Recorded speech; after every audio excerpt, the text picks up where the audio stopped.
सुप्रभात, good morning. Top 20 के आज के इस हफ्ते के आखिरी फ्राइडे एडिशन में आप सबका स्वागत है। कल फाइनली एक रिस्पाइट वाला सेशन था, स्क्रीन अच्छी थी, 150 पॉइंट गैप के साथ खुले थे, उस गैप के साथ इंटैक्ट 150 पॉइंट फाइनली सेशन की समाप्ति उस गेंस के साथ हुई। हाँ, ये बात है कि गैप के बाद खुलने के बाद बहुत ज्यादा दमखम तेजड़िए दिखा नहीं पाए, पर वो glass half empty half full वाली बात है। ग्लोब की स्थिति आज खराब हो गई है। कल जो सपोर्टिव था बॉन्ड यील्ड, वो बॉन्ड यील्ड यूएस में वापस बढ़ गया। कल जो सपोर्टिव था ग्लोबल इक्विटी मार्केट्स में तेजी, सब पलट गई। एशिया कमजोर है, आपकी स्क्रीन पे पूरा यूएस आएगा। कल अच्छे खासे दबाव के साथ ट्रेड हो रहा था और कच्चा तेल तो निगलिंग वरी के तौर पे ऊपर। अच्छी बात, इन सारे डेवलपमेंट्स के बावजूद गिफ्ट निफ्टी सुबह से कह रहा है भाई साहब अपन तो हरे में ही खुलने वाले। भाई जब वो चले थे तब हम चले नहीं, अब वो गिर रहे हैं तो हम क्यों गिरे? कभी कभी ऐसा लॉजिक बैठ जाता है, लेकिन जो भी है इनफैक्ट गेन्स और फर्दर कंसोलिडेट कर रहे हैं। 30 पॉइंट ऊपर वाला 42 पॉइंट ऊपर है, तो शुरुआत तो ठीक ठाक होगी। इस तरह के इंडिकेशंस गांधीनगर से आते हुए देखते हैं सेशन फाइनली प्रोग्रेस कैसा करता है, क्योंकि एक वीकेंड भी खड़ा है और ट्रम्प साहब की धमकी है, उनके एडमिनिस्ट्रेशन की धमकी है कि मंडे को ऐसे सैंक्शन लगाने वाले हैं हम ईरान पे जो कभी किसी ने सुने और देखे नहीं होंगे। तो आप वीकेंड में फिर परेशानी में जाने वाले हैं हम लोग। भाई साहब, ऐसे में शुरुआती खिलाड़ी कौन से है? बिल्कुल, और मार्केट ज़रूर आपको 40 अंकों की बढ़त के साथ संकेत दे रहा है, लेकिन आज सबसे ज़्यादा चर्चित बात यही रहेगी, कल देर शाम जैसे इंडिकेशन मिले गया था कि सेबी की तरफ से डेरिवेटिव्स के ऊपर रिपोर्ट आएगी। Trading behaviour patterns, individual traders ने कितना नुकसान किया, कितने ट्रेडर्स हैं, इन सब की रिपोर्ट का असर यहाँ पर देखने को मिलेगा। तो स्वाभाविक है ऐसे में जो कैपिटल मार्केट थीम है आज सबसे ज़्यादा बजिंग रहेगी।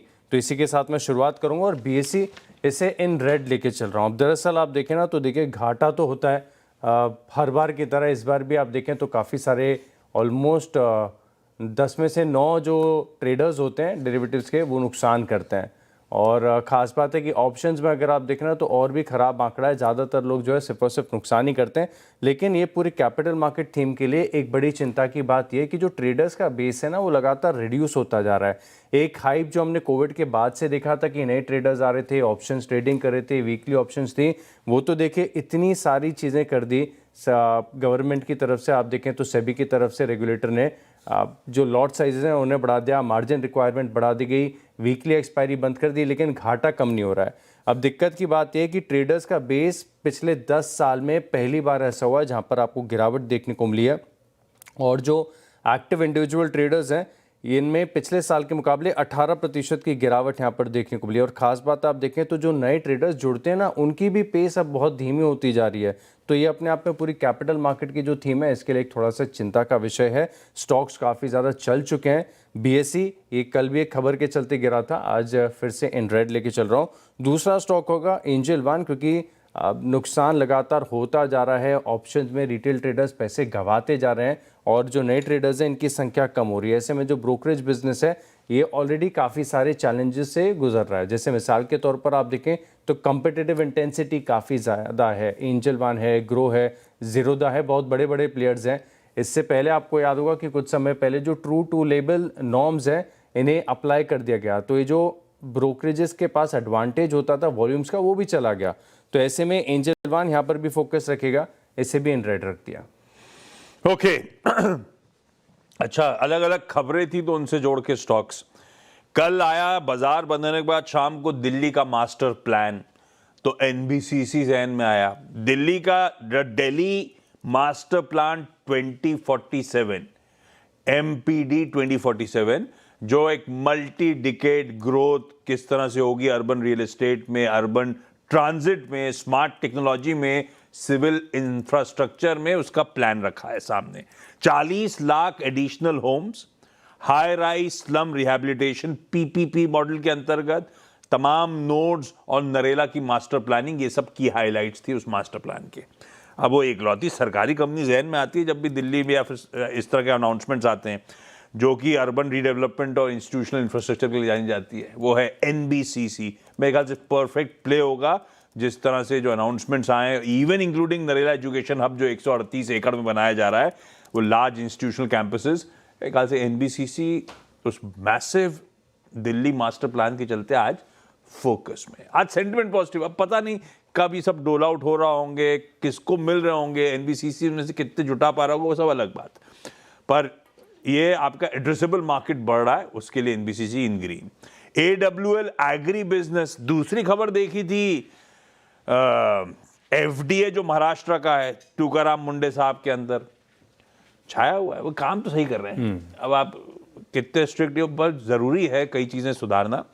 लूज एडिबल ऑयल की सेल्स FDA ने रोक दी है। Unlabelled edible oils, loose edible oil की सेल्स महाराष्ट्र में अब प्रोहिबिट कर दी गई हैं पूरे स्टेट में, और in fact food safety norms apply कर दिए गए पूरे एडिबल ऑयल सप्लाई चेन में। जो स्ट्रिक्ट इन्फोर्समेंट की बात तुकाराम मुंडे साहब और उनकी FDA कर रही है अनलेबल्ड के लिए, इसका मतलब है सीधे सीधे अनऑर्गेनाइज से ऑर्गेनाइज का शिफ्ट तूल पकड़ रहा होगा। सारे packaged edible oil giants focus में होंगे। मैं AWL एग्री बिजनेस इसीलिए कह रहा हूं क्योंकि इसका जो फ्लैगशिप फॉर्च्यून है उसकी बहुत तगड़ी पकड़ है महाराष्ट्र में, इस राज्य में। One of the deepest distribution footprints हैं इस इलाके में, इसीलिए। बाकी तो और भी पीयर्स होंगे, पर ये सब क्या है पता नहीं कैसे रिएक्ट करेंगे। आपको खबर बताने के साथ स्टॉक कौन सा रेडार पर रखना है, बस ये बताने की काम है। NBCC और AWL एग्री इन ग्रीन रखे मैंने। तो अगले दो कौन से? अगले दो स्टॉक है फोकस रखेगा। वेल्सपन कॉर्प लगातार नए हाइस पर चल रहा है, लगातार बड़े मूव्स यहां पर देखने को मिल रहे हैं और बड़ी खबर आई है कल देर रात। दरअसल आप देखें तो यूएस से इन्हें पाइप सप्लाई करने के लिए 17,200 करोड़ का ऑर्डर मिला है और वेल्सपन कॉर्प की हिस्ट्री में इतना बड़ा ऑर्डर, सिंगल लार्जेस्ट ऑर्डर यहां पर देखने को मिला है। और इसी के साथ आप देखें तो इनकी जो टोटल ऑर्डर बुक है ये 42,100 करोड़ के पार जा चुकी है। बहुत बड़ा ऑर्डर है, लेकिन दिक्कत की बात है कि स्टॉक लगातार बड़े मूव्स के साथ अच्छी तरीके से आउट परफॉर्म कर रहा है और लगातार हाइस पर ही चल रहा है। देखेंगे, वैसे ऑर्डर की साइज़ इतनी बड़ी कि रिएक्शन तो आना चाहिए, तो वेल्सपन कॉर्प इस स्टॉक को इन ग्रीन रख दिया। बाकी स्टार हेल्थ यहाँ पर भी आप फोकस रख के चल सकते हैं और दरअसल आप देखें तो थोड़ी देर में हम चर्चा भी करेंगे निवा बुपा की बड़े विस्तार से। तो निवा बुपा के ऊपर जो IRDA की तरफ से अगले 6 महीने के लिए एक्सपांशन के लिए नए ब्रांच ऑफिसेस खोलने पर प्रतिबंध लगाया गया है। इससे माना जा रहा है कि इंडस्ट्री के अंदर जो कंपेटिटिव इंटेंसिटी है ना वो थोड़ी सी रिड्यूस हो जाएगी, क्योंकि उनके डिस्ट्रीब्यूशन नेटवर्क पर काफ़ी ज़्यादा असर होता है। अब दरअसल अगर आप देखें तो यहाँ पर निवा बुपा की तरफ से जो एक्सपेंस लिमिट होती है इसे ब्रीच कर दिया गया, लेकिन ये FY25 का है। FY26-27 के लिए आगे निवा बुपा कह रहा है कि ऑलरेडी कंप्लायंट है, कोई दिक्कत की बात नहीं है। लेकिन हो सकता है कि थोड़ा सा रब ऑफ इफेक्ट आपको जो इनके पीयर्स हैं जैसे स्टार हेल्थ यहाँ पर आपको देखने को मिले, तो बस नज़र रखिएगा, वॉच लिस्ट में ऐड करें, इन ग्रीन रख रहा हूँ। ओके, अगले भाई शुगर स्पेस को रखिए रडार पे। अब वो कहानी समझानी है, लेकिन ऐसी तूफानी तेजी है, इतने लास्ट रेट्स हो रहे हैं कि बड़ा मुश्किल है कि आज थम पाएगा नहीं थम पाएगा, पर थोड़ा सा कॉशियस होने का समय। बलरामपुर चीनी को लाल करा है कल, लेकिन ये हाईलाइट थी मेरे ख्याल से। बलरामपुर चीनी कल 17% मजबूती के साथ ट्रेड कर रहा था। अच्छा, इससे क्या है, सरकारी इंटरवेंशन जब होते हैं ना तो ये स्पेस पे थोड़ा सा ध्यान देना चाहिए। कल सरकार ने शाम को बलरामपुर चीनी रखी है, ये कल का हाल है। 1 million metric ton duty free raw sugar imports को मंजूरी दी है 31 अक्टूबर तक। वजह, क्योंकि पिछले एक महीने में पिछले कुछ महीनों में कह लीजिए 30 से 40% चीनी में भाव में उछाल है रिटेल प्राइसेस में। शायद वो फेस्टिव सीजन, गणेश चतुर्थी, दशहरा, दिवाली से पहले इस तरह की तेजी तूल पकड़ रही है। अब वो पहले तो सहन में आया 1 मिलियन टन बहुत बड़ा नंबर है क्या? नहीं, बहुत बड़ा नहीं है। 28-29 मिलियन टन के आसपास हम सालाना कंज्यूम करते हैं। 1 मिलियन टन मतलब 3-4% के आसपास की बात हो रही है, 3.5% के आसपास की। दूसरा सवाल आया, क्या अंतर्राष्ट्रीय शुगर सस्ती है? लास्ट टाइम जब ऐसा खोला था ना तो इंटरनेशनल प्राइसेस बहुत महंगी थी, कंपनी ने इंपोर्ट ही नहीं करा था। हाँ, इंटरनेशनल प्राइसेस हमसे सस्ती चल रही हैं, पर हाँ, इंडिया 10 साल बाद मेरे ख्याल से बाहर के मार्केट में खरीदने जा रहा है। हम तो नेट एक्सपोर्टर हुआ करते थे, तो वहां के समीकरण थोड़े से बदल रहे होंगे, लेकिन फिर भी फेवरेबल है। बलरामपुर चीनी जैसी कंपनी यूपी लैंडलॉक्ड है, इनको तो बहुत सीधे सीधे इंपैक्ट पड़ता है जो मर्चेंट प्राइसेस बाहर देखने को मिलते हैं। इसीलिए मैं लाल रख रहा हूं, पर बहुत तेजी हो रखी है, इसलिए आप थोड़ा सा वॉच करिए। नीवा बुपा वैसे एक खबर आई थी ना, 3.28 पे एक्सचेंजेस पे हिट कर गई थी, पर अनलाइकली है कि रिएक्शन दे पाए होंगे। अब ये जो गाज गिरी है इरडाई की तरफ से जो कंपनी को FY25 की बात जो आशीष कर रहे हैं, अब उसके चलते पहली चीज कि ये 6 महीने तक एक्सपैंड नहीं कर सकते, इस पे कैप लगा दिया गया है। पर हाँ, कोई डायरेक्ट फाइन नहीं है, अर्निंग्स का इंपैक्ट नहीं है, एग्जिस्टिंग कस्टमर्स पे इंपैक्ट नहीं है, बट टेम्पररी ग्रोथ कैप है ये फिजिकल ब्रांचेस नहीं खोल पाएंगे, इसीलिए नीवा बूपा की बात हो रही। डॉक्टर साहब यू स्लीपिंग मैन। नीवा बूपा लाल कर दीजिएगा भाई साहब। अगले 2 स्टॉक्स कौन से? अगले 2 स्टॉक्स की चर्चा कर लेते हैं और टेक्निकल तौर पर आईटीसी है। हालांकि कोई रिवर्सल के संकेत नहीं है, टेक्निकल चार्ट पैटर्न भी ऐसा नहीं है, ऐसा लग रहा है कि गिरावट थम जाए, लेकिन बस कल थोड़ी सी तेजी, बहुत ही माइन्यूटली तेजी। और आईटीसी ऐसा स्टॉक है ना कि बस हरे निशान में भी मेंटेन रहा है तो नजर पड़ती है इसके ऊपर। 1.7% तकरीबन 2% के गेंस के साथ ये डे हाई पर बंद हुआ है।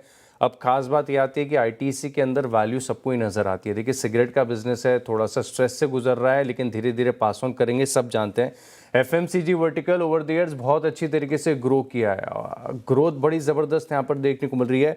आईटीसी अगर आपने 272 रुपये के भाव पर खरीद लिया ना, तो आप 5.36% की जो डिविडेंड यील्ड है इसे लॉक कर लेंगे। 5% कम नहीं होता साल के लिहाज से।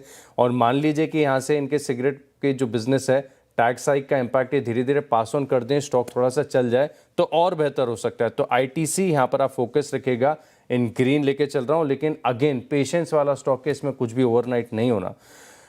2 व्हीलर की थीम मार्केट में बहुत बढ़िया कर रही है। बजाज ऑटो ये अगला स्टॉक है मेरी लिस्ट में, और सिमिलर चीज़ के चलते स्टॉक रडार पर आया कि कल ऑलमोस्ट डे हाई के करीबी क्लोजिंग यहाँ पर देखने को मिली। एक बार इसका इंट्राडे चार्ट आपकी स्क्रीन पर आएगा तो आपको पता चलेगा कि कैसे दिन के हाईएस्ट पॉइंट पर यहाँ पर एक स्पाइक के साथ क्लोजिंग देखने को मिली, और स्टॉक लगातार अपने ऑल टाइम हाई के आसपास ही कंसोलिडेट कर रहा है, उसी रेंज में चल रहा है। किसी भी दिन ये ऑल टाइम हाई का एक फर्दर ब्रेकआउट यहाँ पर देखने को मिल सकता है। तो बजाज ऑटो स्टॉक को भी रडार पर रखें। केफिन टेक्नोलॉजीज, कल सिलेबस वाला लास्ट ट्रेड तो यही था जिसमें जनरल अटलांटिक सिंगापुर ने 1.5 करोड़ शेयर्स बेचे थे। बायर्स तगड़े हैं। हालांकि अब मुझे पता नहीं आज चलेगा नहीं चलेगा, लेकिन आप रडार पर रखिए होमवर्क के तौर पे। एफआईज में से Societe Generale, Citi Group, Morgan Stanley. Insurance में आईसीआईसीआई प्रू लाइफ और आईसीआईसीआई लोम्बार्ड, और फिर सारे म्यूचुअल फंड्स तो लाइन लगी है। HSBC, Kotak, Mirae, Invesco, Edelweiss, Motilal, Bandhan वगैरह सब ने खरीदारी करी है, इनग्रीन करा। और रेलटेल कॉर्पोरेशन को इनग्रीन करा क्योंकि वेस्टर्न कोलफील्ड्स में वीपीएन नेटवर्क खड़ा करने के लिए 164 करोड़ रुपए का एक और ऑर्डर इन्होंने बैक कर लिया है। तो रेलटेल इनग्रीन, हालांकि ऑर्डर्स पर रिएक्ट करता नहीं है, सारे रेलवे स्टॉक्स ठंडे ही पड़े हुए हैं, लेकिन ठीक है, खबर अच्छी है इसलिए इनग्रीन कर रहे हैं। ब्रेक ले रहे हैं, ब्रेक के उस पर लौटेंगे तो अगले 4 पे बातचीत।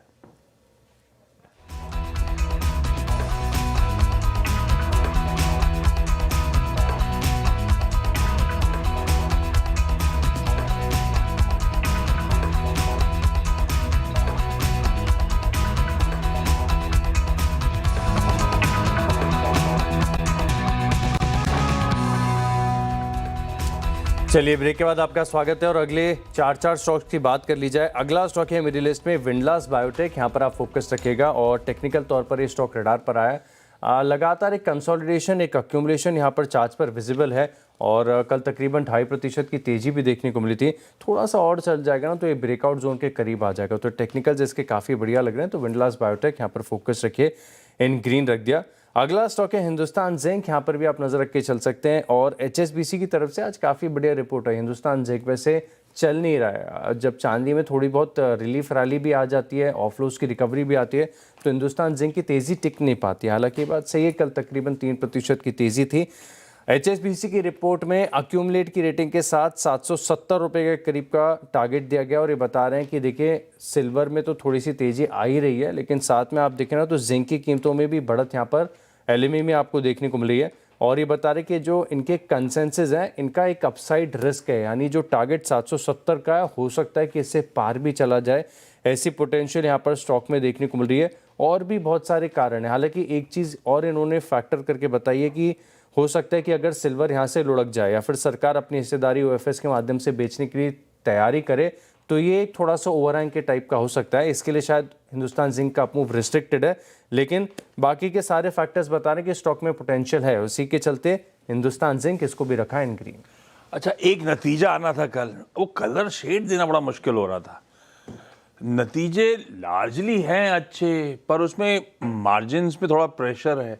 मणिपाल हेल्थ एंटरप्राइजेज, वो हाल की लिस्टिंग, पहला लिस्टिंग के बाद क्वार्टरली नंबर लाल रख रहा हूं, बताता हूं क्यों, पर शायद ये ओरिजिनली ब्लू कलर होना चाहिए था। आय में बहुत बढ़िया 38% का जंप, 3090 करोड़ रुपए की आय आई है, पहली बार 3000 करोड़ रुपए के क्वार्टरली मार्क को पार करा है। और उसमें चाहे वो इन पेशेंट हो, आउट पेशेंट हो, दोनों वॉल्यूम्स में सिग्निफिकेंट एक्सपेंशन आए। लेकिन 38% बढ़ी, इबीटा 25% ही बढ़ा। मार्जिन्स 26.2 वाले 23.8% पे आए, यानी कि 200-300 बेसिस पॉइंट मार्जिन्स कॉन्ट्रैक्ट हो गए। और कॉन्ट्रैक्शन के पीछे की वजह भी शायद हमें पता है। इन्होंने वो सह्याद्री का एक्विजिशन करा था, नए हॉस्पिटल्स का एडिशंस कर रहे हैं, तो इंटीग्रेशन एक्सपेंसेस वगैरह जो हैं वो उसके चलते लार्जली शायद मार्जिन्स का कॉन्ट्रैक्शन देखने को मिल रहा है। और रीसेंट डेट के चलते वो फाइनेंस कॉस्ट बढ़ी तो नेट प्रॉफिट गिर गया 7-8% साल दर साल। तो अब एक तरफ अब आप रीजंस ढूंढ लो, लेकिन थोड़ा सा ईपीएस तो ठंडा पड़ ही रहा है। दूसरी तरफ मैक्रोज में गाज गिरने का डर बना हुआ है। तो इसमें अब इसलिए मैं कह रहा था ब्लू, लेकिन अब मैं लाल लेके जा रहा हूं इस स्टॉक को। दूसरा सात्विक ग्रीन एनर्जी, एक तो मैंने रेलटेल का ऑर्डर बताया था, एक इनका है सात्विक सोलर इंडस्ट्रीज को 190 करोड़ रुपए का सोलर पीवी मॉड्यूल सप्लाई करने का ऑर्डर मिला है तो ग्रीन कर दिया। लास्ट दो कौन से भाई साहब? आखिरी के दो स्टॉक हैं, नजर रखिएगा। टीटागढ़ रेल, कल यहाँ पर खबर आपके साथ शेयर की थी और आज उसके ऊपर जेफरीज की तरफ से एक नोट आया। खबर बहुत बड़ी थी, सुनने में ऐसा लग रहा था बड़ी साधारण सी खबर है और स्टॉक का जो मूवमेंट भी वो भी कोई खास नहीं देखने को मिला, सिर्फ 2% की तेजी के साथ ये स्टॉक क्लोज हुआ है। लेकिन अब ये बता रहे कि जो ट्रांजिशन इनकी वैल्यू चेन में देखने को मिल रहा है ना टीटागढ़ रेल की, ये बहुत सिग्निफिकेंट है। और ये जो एक ने सप्लाई अग्रीमेंट इन्होंने किया है भारतीय रेलवेज के साथ, इसके चलते इनकी एनुअल रेवेन्यू में 4 से लेकर 5% तक की बढ़त यहाँ पर आपको देखने को मिल सकती है। ऑर्डर विन्स काफ़ी अच्छे हैं, बैकवर्ड इंटीग्रेशन से बड़ा फायदा होगा और इसका भाव 850 के करीब चल रहा है। 990 रुपये का डिसेंट टारगेट है, एक साल के लिहाज से ज़्यादातर ब्रोकरेज हाउस की रिपोर्ट्स का टारगेट होता है। तो टीटागढ़ रेल इस स्टॉक को इन ग्रीन रख दिया। आखिरी स्टॉक है मेरी लिस्ट में, खबरों वाला कोई एक स्टॉक ढूंढ रहा था, खबरें तो मेरे पास कोई सिग्निफिकेंट आई नहीं हाथ में। वालचंद नगर इंडस्ट्रीज, ये स्टॉक में दम है, फोकस रखेगा। करीब 30 करोड़ 53 लाख रुपए का ऑर्डर इन्हें विक्रम साराभाई स्पेस सेंटर से मिला है कुछ फैब्रिकेशन सप्लाई करने के लिए। और ये पूरी अगर आप देखें तो चाहे सिविल न्यूक्लियर की थीम हो या फिर बाकी की एनर्जी, इसमें वालचंद नगर ने बहुत अच्छे सप्लाई किए हुए हैं। स्टॉक में टर्न अराउंड है, इसको इन ग्रीन रख दिया। दो लार्ज ट्रेड्स, एक अपन ने केफिन टेक जो होमवर्क के तौर पर रेडी थे अपन, वो लार्ज ट्रेड हुआ था। दो जो नहीं पता थे लार्ज ट्रेड हुए अमृतांजन हेल्थ केयर में। इसमें डीएसपी म्यूचुअल फंड ने 5 लाख शेयर्स बेचे और पारी वॉशिंगटन इंडिया मास्टर फंड ने तकरीबन 6.25 लाख शेयर्स कल खरीदे। इसीलिए स्टॉक कल चलना शुरू हुआ। इसको ग्रीन रखा है इस लार्ज ट्रेड के बैकड्रॉप पे। ऐसे ही एक लार्ज ट्रेड था वो फार्मास्यूटिकल एमएनसी फाइजर में। फाइजर का दोनों के चार्ट रखिएगा, अमृतांजन का भी कूल ऑफ होकर ये लार्ज ट्रेड होते हुए नजर आया, इसीलिए ग्रीन रखा था। और ऐसे ही फाइजर भी अच्छा खासा ऊपर से करेक्टेड है। क्वांट म्यूचुअल फंड ने कल फाइजर के 2.67 लाख शेयर्स एक्वायर करे 4,900 के भाव पे। वहीं के आसपास आपको ये स्टॉक कामकाज करता हुआ नजर आएगा। तो ये दो लार्ज ट्रेड के बैकड्रॉप्स थे, इसीलिए इन ग्रीन लेके जा रहा हूं इन दोनों काउंटर्स को। पर ये ध्यान रखिएगा ये सब होमवर्क है। ट्रेड इन्वेस्टमेंट का कहीं भी मन कर रहा हो तो अपने फाइनेंशियल एडवाइजर से, अपने ब्रोकर से कंसल्ट करिएगा।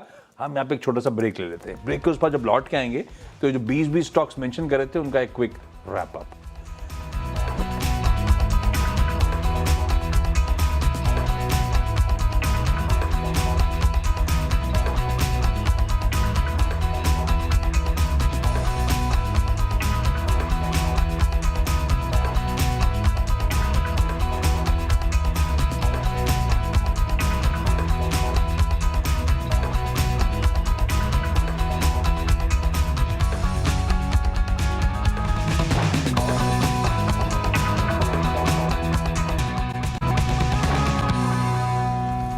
चलिए ब्रेक के बाद आपका स्वागत है और अब देखते हैं 20 स्टॉक्स का रिकैप। और शुरुआत मैंने की दो कैपिटल मार्केट स्टॉक्स के साथ, बीएसई और एंजल वन। यहाँ पर सेबी की तरफ से जो रिपोर्ट आई है शायद एक असर यहाँ पर देखने को मिले।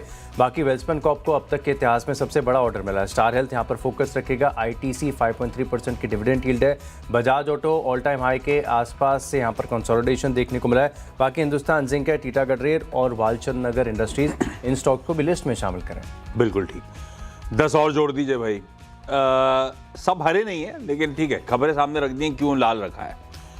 हरे में एनबीसीसी, एडब्ल्यूएल एग्री, केफिनटेक, रेलटेल, सात्विक ग्रीन, अमृतांजन हेल्थ और फाइजर सबके सामने स्पेसिफाई कर दिए रीजंस। लाल में बलरामपुर चीनी, नीवा बुपवा और मणिपाल हेल्थ। अब इसमें नतीजे मिले जुले, पर ठीक है, लाल के साथ जा रहा हूं आज मैं। ये होगा आज के टॉप 20।